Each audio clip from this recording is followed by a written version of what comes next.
Hello everyone, my name is Simon. Welcome back to my channel. And today we are going to be looking at characteristics or dimensions of strategic decisions. Last time we were able to look at the strategic management process, how the steps you take to come up with a good strategic decision.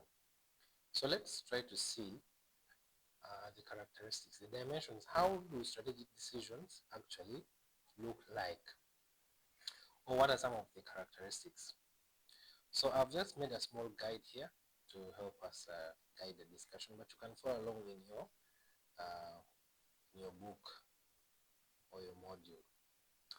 So the strategic decisions requiring top management approval or decisions. Strategic decisions require top management decisions. Why?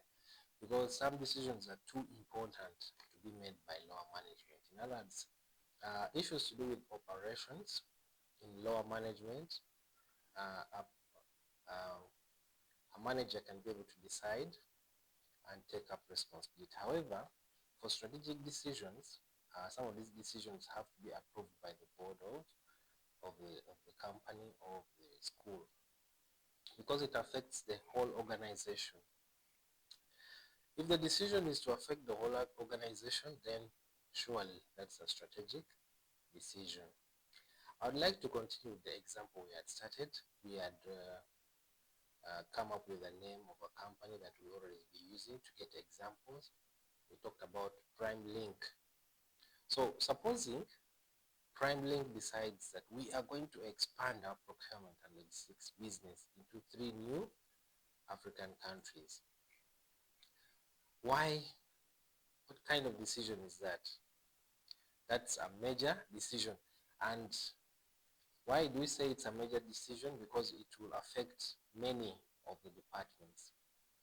It would affect finance, it would affect procurement, it would also affect logistics, therefore making it a matter to be deliberated by top management. So that is the first characteristic of a strategic decision.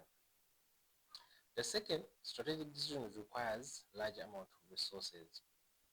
So when a decision requires a lot of resources, then it becomes a strategic one. For example, Prime Link decides to establish operations in Kenya and Tanzania. It may require resources, isn't it? Yes. Now, some of these resources can be in terms of money, it can be in terms of people, it can be in terms of equipment, and also technology and time. Okay. So imagine establishing new operations or new manufacturing plants in Kenya and Tanzania would require a lot of resources, and therefore that is why it becomes a strategic decision. It may also sometimes require you to transfer some resources from one operations or one location to another. So anything that will involve recruitment of employees, renting of offices, and buying or leasing vehicles, any investment that requires money, lots of money, that is a strategic decision. Let's look at our third characteristic. Strategic decisions affect the organization's long-term prosperity. A strategic decision is not just about what happens today, but also how it affects the organizations in many years to come. For example, will this decision enable the organization to operate? Will it make it sustainable in terms of revenues coming in? And how will it be sustained? And how will it ensure that there is continued survival of the business? Okay, so let's look at the example of Prime Link. It chooses to build a long-term strategic supplier relationship rather than having a one-on-one business transaction. Now, how is it looking at in terms of its decision in terms of long-term prosperity? Because a strategic supplier relationship will affect its relationship with suppliers on how they'll be conducting business with you? Will they continue to conduct business with you? Will they give you better costs, better prices? And how will it affect the costs you will charge to your end products? How about the quality of your output or the inputs?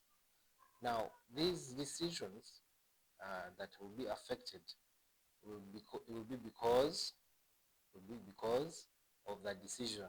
It will affect the long-term prosperity. That decision that affects the long-term prosperity, how the business will operate, reliability of the inputs and the quality of inputs, customer satisfaction, and competitive position will all depend on that decision. When that decision affects the long-term prosperity of an organization, then it is likely to be a strategic decision. So let's go to the next, which is the strategic decisions are future-oriented. Preparing organizations for where it wants to be in the future, or to prepare for unexpected circumstances in the future. Now we shall continue to use PrimeLink as our company. It now wants to become a leading procurement logistics solutions provider in Africa. Now, how can it be able to achieve that? For example, management can decide to invest in digital procurement technologies. Okay, this investment may not produce immediate. The investment may not produce immediate benefits now, but it can actually help it in the future.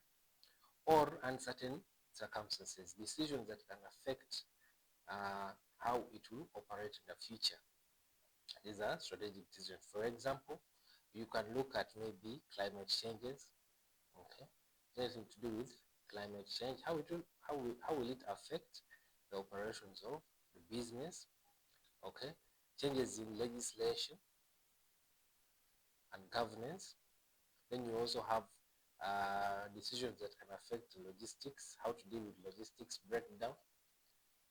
Okay, you're talking about outbreak of epidemics. So any decision that is future oriented, that looks at how to protect this business, how to protect your business in the future from uncertain events or uncertain circumstances or certainties, that will be a strategic decision for you. Okay, let's proceed. Strategic decisions have multifunctional consequences. So a strategic decision, once a department makes a decision, it affects all other departments. It affects procurement, it affects human resource, it affects maybe, let's say, inventories, it affects operations. Now, such a decision that affects the entire organization, or affects even suppliers and also your end customers, then that is going to be a strategic decision. So decisions that have multifunctional consequences, it touches all operations of the business. So that is a strategic decision. For example, let's use PrimeLink as our company. If the team decides to consolidate suppliers and work with a few strategic suppliers, how will that decision affect the company? Okay, now let's see. The decision could affect procurement, supplier relationship, maybe working with fewer suppliers could mean better collaboration. Okay, better collaboration, and therefore it's better to understand the suppliers. Okay, and also maybe it would also compromise with quality, because you have few suppliers and there's no competition there, you see. So let's see. Then also it affects finance, payment terms and cash flows. Maybe better pay, for example, maybe better payments methods that could help retain finances in the business. Maybe because of collaborating with a few suppliers, you enter an agreement with them, then you can negotiate for longer payment periods. That's if the suppliers actually allow. So this helps you to keep money in circulation in the business and also keeps the business running. However, shorter payment periods allow suppliers to have cash to continue with their operations. Okay, shorter payment periods also gives chance to suppliers to continue with their operations. So that is a decision that is affecting already procurement. We have seen it's also affecting finance. Okay. Now let's see. Also logistics is affected. Let's see.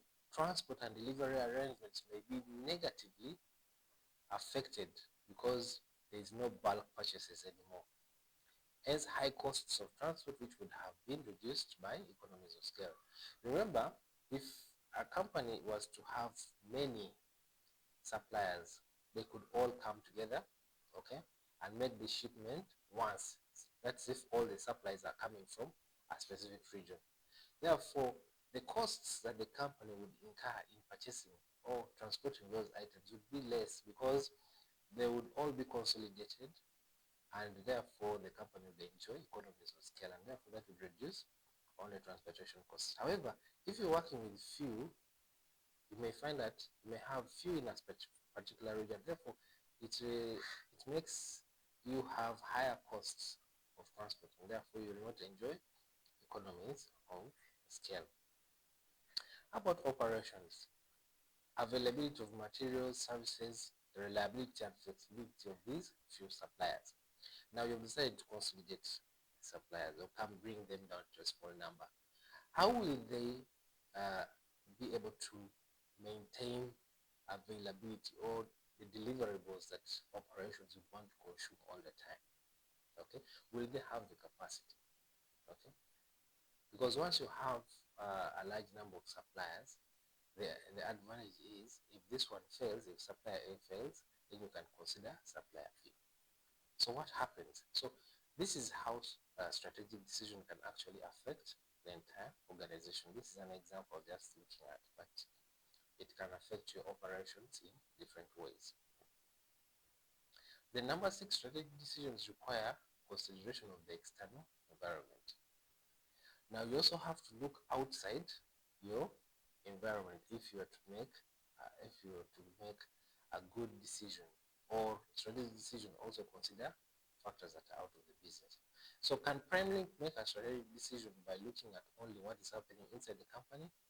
No, it cannot, like we have said there. So it must look at what is happening also outside the organization.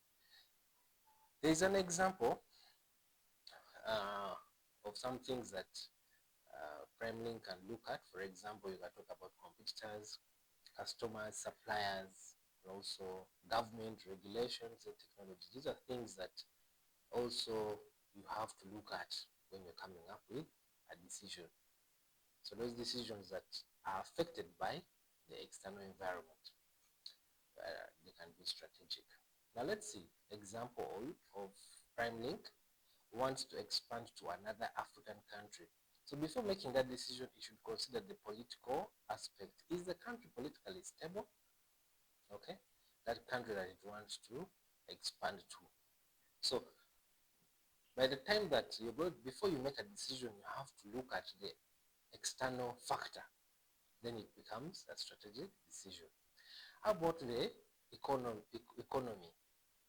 What are the inflation and exchange rate conditions, and how will it affect our products and operations? Now those are questions you have to think about. You can get them from the PESTIL model or analysis. The technological aspect. Is the technology infrastructure adequate? Our technology, is it really adequate to supply or to expand to more African markets? So a decision that is affected by the external environment is a strategic decision, and therefore top management overall has to make a decision, and like you can see there. Okay, I want to give you another example of Netflix, originally mainly focused on DVD rentals by email, but the external environment changed. Look at this. Technology, internet speeds and streaming technology improved. Now consumers now increasingly wanted to watch movies, series instantly than waiting for those videos. Remember those eras of videos. Now the competition was also there. Companies like Amazon and later Disney entered into the streaming market. Now what happened to Netflix? It also had to adjust. Okay, consumers now became comfortable to watching contents online and using their phones. So Netflix also made adjustments They moved from DVD rentals also to online streaming, and later eventually producing its own content. So this is a very good example I thought about that can help you see that the external environment can affect your decision. Once your decision is affected by the external environment, then that is a strategic decision. Also, strategic decisions are long-term in nature. Organizations usually make strategic decisions of several years, for example, 5, 10, 15, some even go up to 20 years. So the decisions that are long-term in nature are actually strategic decisions. For example, a company decides to build a new manufacturing plant in another country, for example. That is, it may require a lot of resources and also a lot of time. So that makes it a strategic decision. It is difficult to reverse. Once implemented, strategic decisions can be expensive or difficult to change, closing a factory or requiring another example. So this one, ladies and gentlemen, I think it is very self-explanatory. You've already made huge investments, like you already said. Now, by the time you go, getting your food out of there would be actually very hard. So it becomes difficult to reverse. Then creates a competitive advantage. Strategic decisions often aim to help the organization perform better than its competitors. I've given us an example of Toyota. Investing in hybrid technology helped it to differentiate its vehicles. Therefore, ladies and gentlemen, if a decision affects the whole organization and requires input from stakeholders, it is likely to be a strategic decision. Yes, so now this brings us to the end of our session. Thank you so much for joining. We shall be continuing. So if you can continue to join us. We are moving slowly with our level 6 M2. It's a discussion. So feel free to share also in the comment section so that you can get to know and also explain certain points better or better examples. So in our next video, we shall look at levels of strategic decisions. Please don't forget to follow as we continue to learn and apply these principles together.